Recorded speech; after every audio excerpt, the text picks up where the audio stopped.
place. Ultimately, British government took over the control from East India Company and they started ruling India. They abolished Supreme Court of Judicature at these three presidency towns, and by Indian High Courts Act 1861, three high courts came to be established. Three high courts in Bombay, Madras and Calcutta. The Charter of 1862 and later on other letters patent also conferred jurisdiction on British Crown to establish new courts also. But it is very interesting in the context whether it's a new jurisdiction or an old jurisdiction, that only these three Supreme Courts that came to be abolished by Indian High Courts Act 1861, they derived or they continued to inherit the jurisdiction of issuing traditional writs. So subsequent high courts that came to be established by later charters, other than these three presidency high courts, did not possess the traditional writ jurisdiction. Please keep in mind, this distinction is very important because sometimes there may be a case where you may have to go into the historical aspect of this jurisdiction.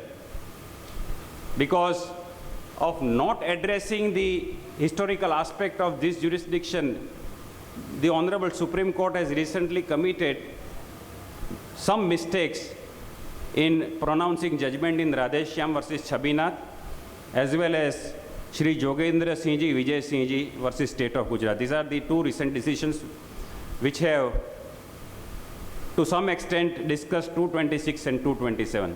But these historical aspects have been ignored. So these only three high courts inherited jurisdiction of issuing prerogative writs.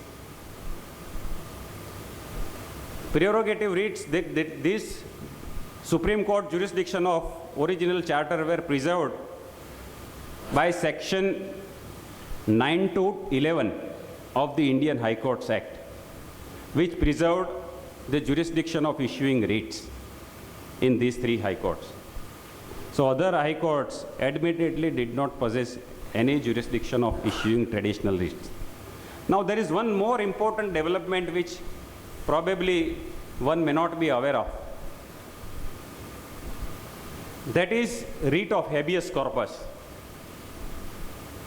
Many of us might be thinking that it's a common law writ, and prior to the enactment of the Constitution of India, the high courts, these presidency high courts, were issuing these writs as a common law writ. That is not correct.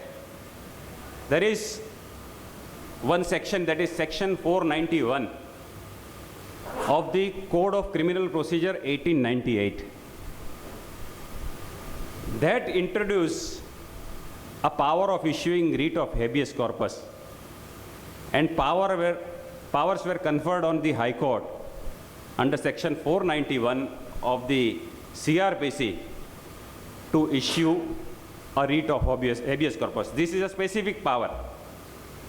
So the common law power of issuing traditional habeas corpus also ceased to be possessed by even these three presidency town high courts upon enactment of section 491. So writ of habeas corpus ceased to be a prerogative writ, but it became a statutory writ by section 491 of CRPC. Similarly, Specific Relief Act, not 1963, earlier Specific Relief Act, section 45 to section 50, provided for issuance of mandamus. So even writ of mandamus was no longer a traditional writ or common law writ, prerogative writ, after enactment of section 45. So at least these two writs ceased to be prerogative writs and they became statutory writs. Now coming to the enactment of Article 226 in the present form. I may just broadly state what is this article. The article states that notwithstanding anything contained in Article 32, every High Court shall have power throughout the territory in respect of which it exercises the power to issue to any person, please bear in mind, any person or authority, and in appropriate case, appropriate government. And what kind of directions can be issued? It says directions, orders, or writs. So in exercise of power conferred by the Article 226, first of all, Article 226 says that High Court has power to issue to any person or authority, and only in appropriate case to the government. Directions, orders, or writs. Now thereafter, it further states that including writs in the nature of. Now this is very interesting. Why this word in the nature of has come under Article 226, that I will discuss little later. But first of all, on the bare text of Article 226, including writs in the nature of habeas corpus, mandamus, prohibition, quo warranto, etc., or any of them. So this is another thing which one must keep in mind, that any of them. So it is not that only one writ or one direction has to be sought. You can combine the writs also, directions also. Any of them for the enforcement of fundamental right or any other purpose. So this is the bare text. Now what are the important aspects of this? Is first important aspect is any person.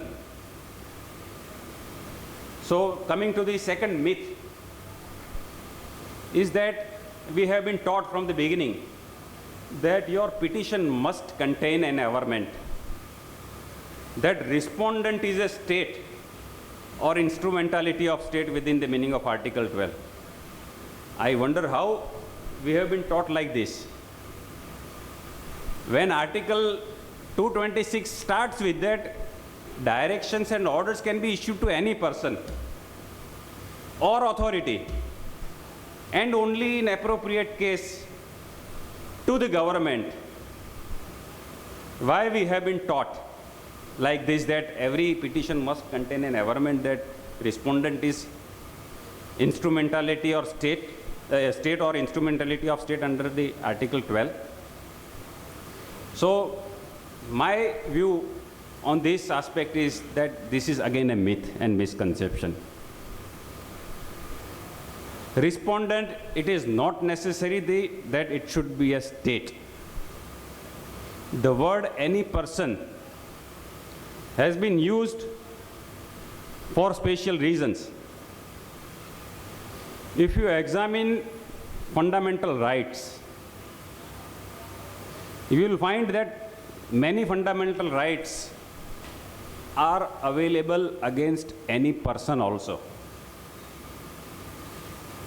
But somehow we carry an impression that fundamental rights can be claimed against the state only. Now, if that was the correct interpretation, then how could a writ of habeas corpus is maintainable against private person? So constitutional makers are aware of all these things, that many fundamental rights are also available against private person. If I may begin with Article 15, sub-article 2, it says that in respect of any restaurant, hotel, or on any other place of public amusement or entertainment, nobody shall be discriminated on the ground of caste, race, sex, or religion.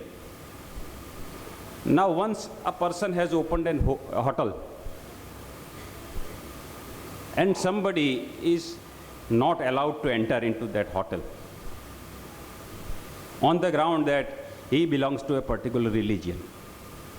Is he not entitled to approach the High Court seeking a writ that once this hotel or restaurant is thrown open to public, I have a fundamental right to enter, and nobody can be discriminated on the ground of race, caste, sex or religion. So in that event, Article 15(2) can be claimed against private person. Article 17, which prohibits untouchability, that can also be claimed against private individual. Then Article 23, forced labor, begar, and Article 24, nobody should employ any person below 14 years age. So if being an employer, I engage a person less than 14 years age, and somebody comes to know, he can very well file that petition in the High Court under Article 226, saying that this person is violating Article 23 or 24. And in that case, the Honorable Court cannot say that merely because the other side is not a state, we will not entertain a writ petition. So that is why the word person has perhaps found mention in Article 226. So usually it is true, there are series of judgments of the Honorable Supreme Court that this jurisdiction, which has been broadly described as writ jurisdiction, is a public law remedy. So even if a person is a private person, but either constitution or any statute has cast a public duty on him, a writ would be maintainable against a private person also. So this is the second myth which one must keep in mind, that not necessarily that in every case it should be a state. Usually, since it's a public law remedy, person should be either state or instrumentality of state. But very interesting and very correct interpretation of this Article 226 has been made by Justice D.P. Wadhwa in UP State Land Development Bank versus Chandrabhan Dubey, AIR 1999, Supreme Court, page 753.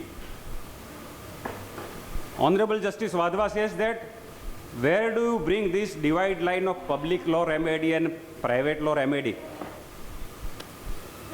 When Article 226 is sufficiently clear, there was no reason to interpret that it is merely a public law remedy. I welcome Mr. Yatin Oza, President of our bar. Please. So this judgment in UP State Land Development Bank, Justice Wadhwa has said that there is no such divide line under Article 226, that it is a public law remedy only.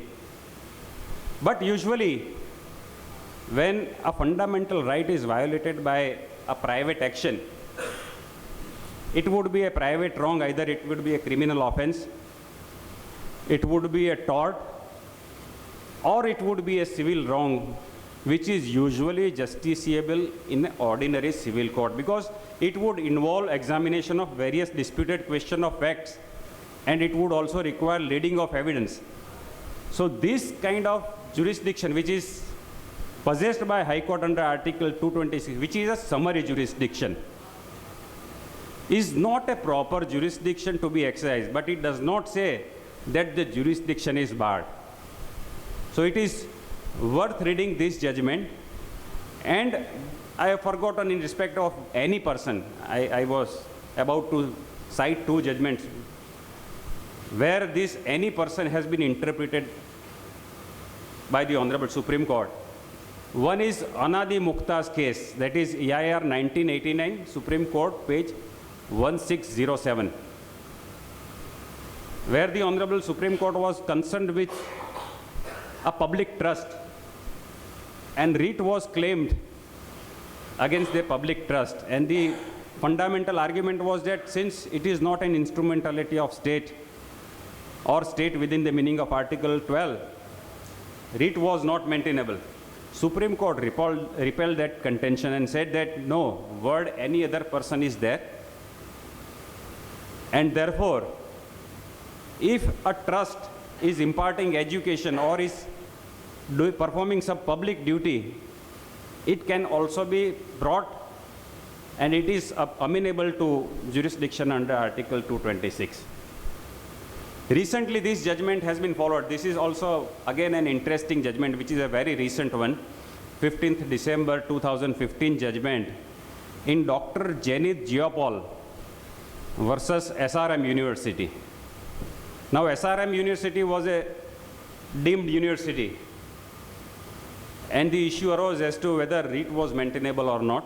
Single judge of Madras High Court or some court entertained the petition. Division bench said that it is not maintainable. And recently the matter reached Honorable Supreme Court, and Honorable Supreme Court, relying upon the judgment in Anadi Mukta's case, that is AR 1989, Supreme Court 1607, the Honorable Supreme Court said that no, imparting education is a public function, more particularly when the university has been conferred the status of a deemed university. And there are many other restrictions imposed on this university by statute, by virtue of the very recognition given as a deemed university, and therefore it would be amenable to this jurisdiction under Article 226. So these two judgments, this recent judgment, if you read, that would give complete idea of how this any person has been inserted and what does it actually mean. Now, the third myth which is prevalent is that it is an extraordinary jurisdiction. Now, it is also incorrect. The letters patent issued under the Indian High Courts Act, which are still in force because the competent legislature has not made any law contrary to the letters patent. So to the extent no law has been made, all letters patent are still in force. Therefore, we are still filing letters patent appeal under clause 15 because letters patents were issued in 1862. Then they were amended in 1990. So they are